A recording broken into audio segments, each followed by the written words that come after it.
today.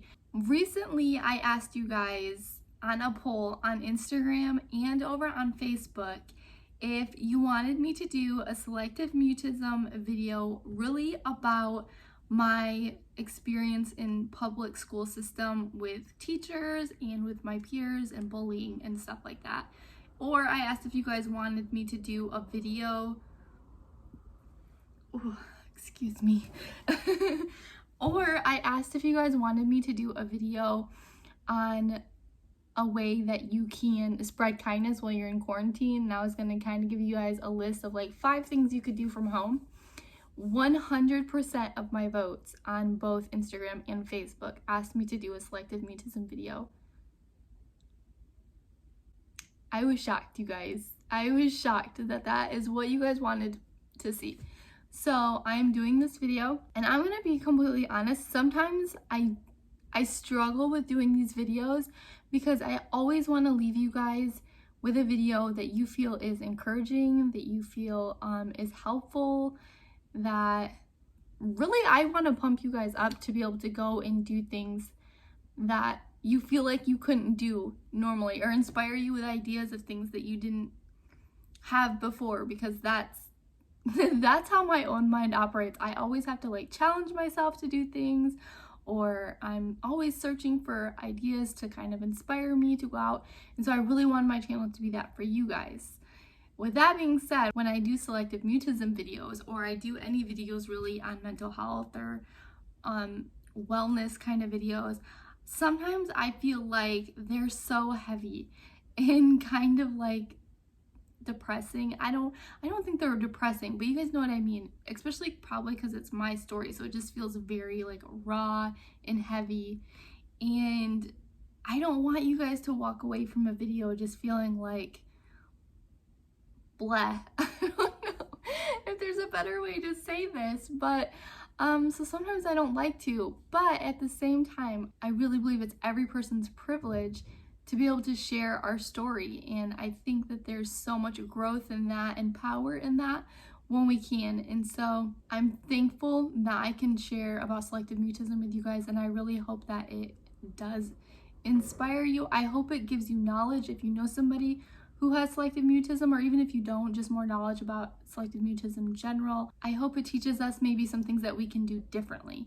And so I actually already recorded this video, and I made it really, really long. So this is a new recording completely, and I'm going to be splitting this video up into 2 topics just because the video I did before was like incredibly long and ridiculous. So this video is really going to be about my experience with teachers in the public school system and how that went, and then the video following this one is going to be about bullying in students, and I'm going to let you guys know like what made the difference for me, and it's probably going to be repeated in both videos because it was the same reason that changed my experience with both teachers and bullying. So let's get into it. If you guys don't have, grab a blanket, grab some coffee or something that you love to drink. I love coffee, so this is what I have. And let's get into selective mutism talks.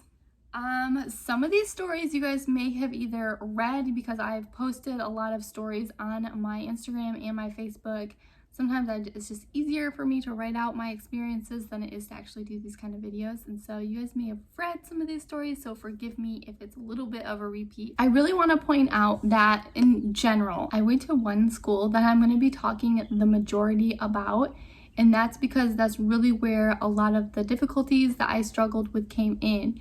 And that was a public school, and I went to the school from kindergarten all the way up to 7th grade, and then in my 7th year I had started, and that's the year I also left, so I didn't finish in that school. And I'll talk about what made me leave that school, like what was finally the breaking point for me, and why I switched in my next video, where I'm going to be talking about selective mutism and bullying and my peers, because that's really what happened to make me leave. And so make sure you watch that video if you want to hear that story.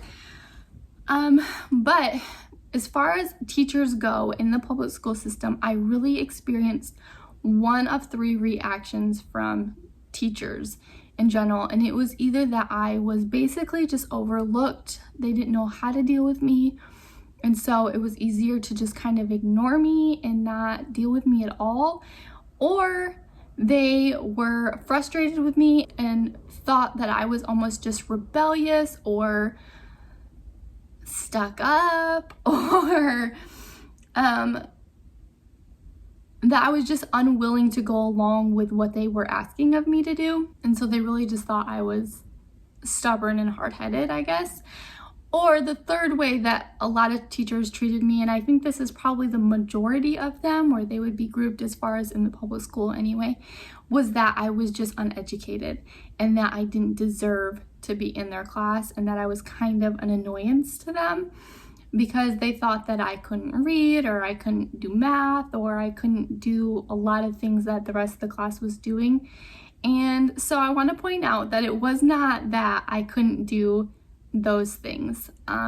In fact, I was excellent at reading, and I always knew that I was, as a student, when you're listening to other kids read, like, oh, I can read better than they can. And so I knew that I was a good reader, and I knew I was good at like English and language and just vocab and those kind of things that you do in elementary school. And I always knew that I was very well able to understand and to do those things. Now, math is not my best subject, I will say that. But the reason that I was not up to par with the other students in some of those subjects was not because I couldn't understand it. It was because I had so much anxiety being in class. Like, you are so consumed when you have selective mutism with just all the things. Like, your mind is going like 100,000 miles per hour when you're in those situations that make you feel stressful. So you're thinking about, is my chair gonna make a noise? What if I accidentally burp right now? Or just like 1,000 things. Like, your mind is just thinking about every scenario and you're stressed out about it. And so a lot of times I wasn't the best student because I was just so consumed with anxiety that I couldn't even focus on like what the teacher was saying or explaining to the class, and when she was at the chalkboard or whatever lesson she was teaching, I just like, my mind couldn't focus on that. Not because I was unable to do that, I hope I'm making sense, but just because you're so anxious thinking about everything else that you cannot focus on it. And so it was just hard for me to listen. So a lot of times teachers would put me in the front row to try and keep a better eye on me, I guess, or to see if I was doing my homework.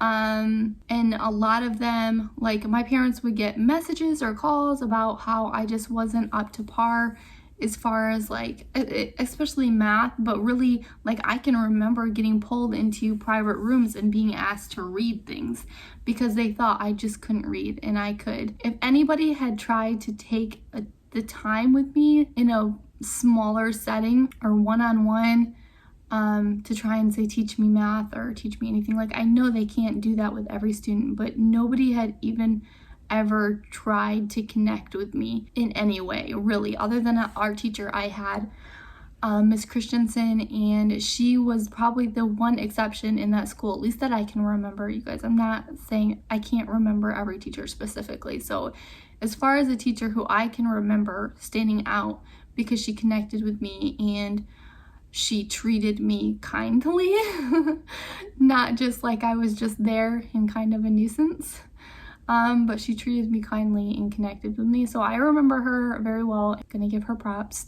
These other teachers, really, it was just, they didn't think I belonged there. Again, this is why I think early intervention is so important for kids to get, because I really think it would have made a difference had they had an appropriate label to say, this is what she has, this is how maybe we can move forward in helping her. And it's not because she can't learn, it's because she's just stressed out and it's just anxiety. So I think I have shared the story before about how I peed my pants in front of my entire class, and honestly, this is not something that is uncommon for kids with selective mutism. And again, it was just another incident. This teacher really thought, and she was like legit mad at me. She was so mad at me. And so I don't know like why in her mind, I'm just gonna tell you guys the story. So I was probably in like 3rd grade. It was a grade where kids don't pee their pants anymore. And I remember I had been holding it because I don't want to go talk to the teacher. When you have selective mutism, you're gonna do everything you can possibly do to not have to be forced to talk or to say anything, or even go up to the teacher, even if I didn't use my words, like getting out of my chair, because then people are gonna notice me, and walking up to the front of the class, people are going to notice me more. Going up to the teacher, people are going to wonder what I'm talking to the teacher about. These are the things that you think when you have selective mutism anyway. Like, that attention you don't want. And so just doing those things is like a huge feat for a person with selective mutism. For me, it was. And so I had been holding it. It was almost the end of class. Like, the bell was going to ring very soon. And I had been holding it for dear life, and I just could not hold it anymore. Like, it was about to be, I was gonna pee my pants. Like, I had held it the absolute very longest I could hold it. And I realized, like, I'm not gonna make it. I'm not gonna make it to the bell. This is critical situation that's happening right now. So I get up from my desk and I do what I thought I couldn't do, and that was go up to her desk and ask her, I don't even know like what I said, just bathroom, or if I don't remember, but I let her know that I needed to go use the restroom. Now, I had never done anything like this before. So you would think that a teacher who has had a conversation with a student before, who's never had a student come up to them and talk to them, you would think that she would know that if I'm doing that, it's probably because I really need to go to the bathroom. Like, I'm not one of those kids who's gonna be like, I just want to go hang out and I just want to leave class right now. Like, it's not like I'm just trying to like skip class or something. But she, instead of saying, yes, you can go to the bathroom, she said, and I'm not trying to fault her for what she said, because I can understand why she said it, but I'm just saying, I wish there was more understanding to the person that was asking her the question. Like, I can see this saying this to any other kid and getting an acceptable response, but to a kid with selective mutism, it's not the best way to handle the situation. And so instead of telling me, yes, I could go to the bathroom, she said, well, the bell's about to ring. Do you think you can hold it? Now, again, like I said, that's not like a crazy thing to say to a student, but for me, for a person with selective mutism, that almost feels confrontational. Like, I don't want to disappoint you. That's kind of what I'm afraid of. I don't want to make you think bad of me. That's what I'm afraid of. That's what all the anxiety comes from. And so, even though I knew I couldn't hold it, what I told her was I could, or I nodded my head, I think, like, sure. Just because anything else just seems too confrontational in my mind at that time. And so I went back to my desk and just prayed to God that I would hold it, and I did not.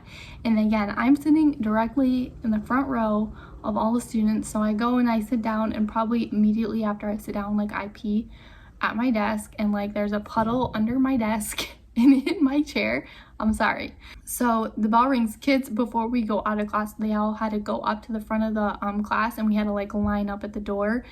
So the bell rings, I peed, and so I get up out of my desk and I go and try and get in line really quick, like, and hide myself. And so I'm getting in line, and then as kids are walking down the aisles, they notice like, hey, there's a puddle here.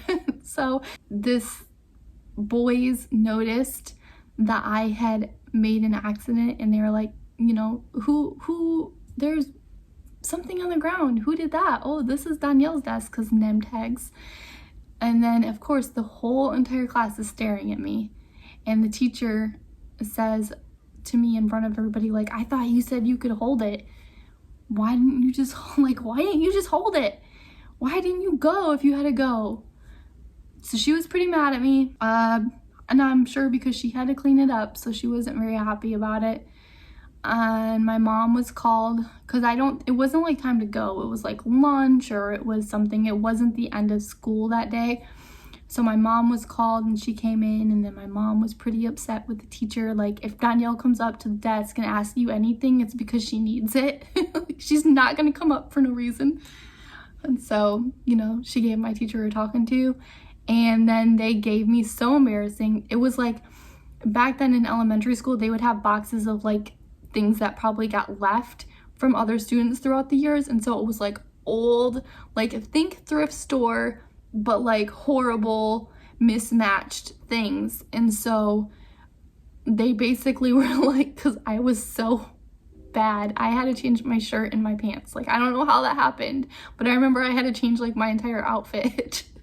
Maybe I had a dress on, who knows, I don't remember, but I just know I had to change my whole outfit, and it was like the most mismatched, ridiculous clothes. And then I had to go back to school in these clothes that were not mine and look a fool.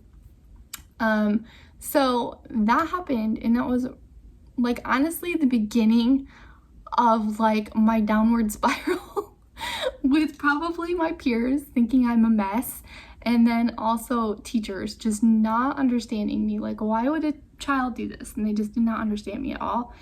And so that happened. I had a teacher once ask me to read in a book that just, I remember like just another thing like that just so annoys me when a teacher, I know that this particular teacher called on me because she could see the fear in my face. And so she was going around asking students to read in a book, and I was sitting there probably like sweating and probably like beet red because I didn't want to get called on to read in front of the class. Again, not because I couldn't read. I was an excellent reader. Just because of the selective mutism, I didn't want to be asked to do that. And I could tell because she kept looking at me. Like, she would look at the class, but she was like staring at me because she could tell like the panic within me. And that is just like, that kills me so much. Like, don't call on that kid. If you can see it, that kid is panicking. Like, why put them in that situation? Like, that's not gonna help me grow to be a reader. Even if it was because I was a bad reader, if you can tell I'm being stressed out about it, don't call on me right then to read in front of the class. Like, that just causes so many social issues with my peers. It causes me to stress out more. Anyways, if you're a teacher and you're in that situation, just give those children a little more grace, because I still remember this. It's like those situations where you always remember the bad instead of the good. And so she kept staring at me, and so I knew she was gonna call on me. And I was just saying in my head, like, I was praying in my head as other kids are reading. I was just praying, like, don't call on me, please don't call on me, please don't call on me, like begging in my mind, like, please don't. And I knew she was going to, because she was staring at me. And then of course she called on me to read, and I had really like worked myself up probably even more than I normally would have, just because of how it was going with me and her, and just like feeling very anxious. And I literally could not, like, I remember trying to talk and just not being able to. Like, somebody was holding my mouth shut from the anxiety. It just like literally could not get words out of my mouth. And like, I remember opening my mouth, like trying, and could not. And so she thought I was just being rebellious and being bad, and just another situation of them getting mad at me for not doing what they wanted me to do. So those were actually some lighter situations. I had one teacher who I actually had 3 different times at this school. He was one of the ones who treated me the worst, and my story with him is gonna spill into my story with how my 7th grade ended. The incident happened in his class. That was like the end for me. It was like the thing that was like the last straw for me. And now I'm going to be talking about it because it really had to do with a peer, but it was in this one particular teacher's class who really did not like me. He really, I don't know what it was. I think that some people just find selective mutism annoying, and it just makes them mad. I don't know how else to describe it, but I feel like the way I was just made 2 particular teachers from this school, just my presence, the way I was, just made them mad. And he was one of them. This one teacher that I had 3 times. I had him for driver's training. I had him in I don't remember what grade it was, but it was like elementary, some grade year I had him, and then I had him again my 7th year. And he just, what the luck that I would get him so many times. He just did not like me. And he was just rude to me all the time. He would say things to me that were just like if another student came up to him and asked him something in front of me, this actually happened. I was in a line of like, there was like 2 or 3 students in front of me and then me, and we were all asking him the same thing. And I was the last one in the line. This was in the elementary school, and they all asked him the same question I was going to, and he had told all of them, yes, that's fine, that's fine, that's fine. And then when I asked him, he got so mad and told me, no way, go sit back down. And so that's what I mean, like, he just did not like me. He made it very clear to me in ways like that to let me know that, like, he just didn't like me, and he wasn't gonna give me, like, he wasn't gonna give an inch to me at all. He just made things difficult for me. So I'm gonna talk more about him because I don't want to give away the story of what happened. But yeah, he was just one of my worst teachers that I had.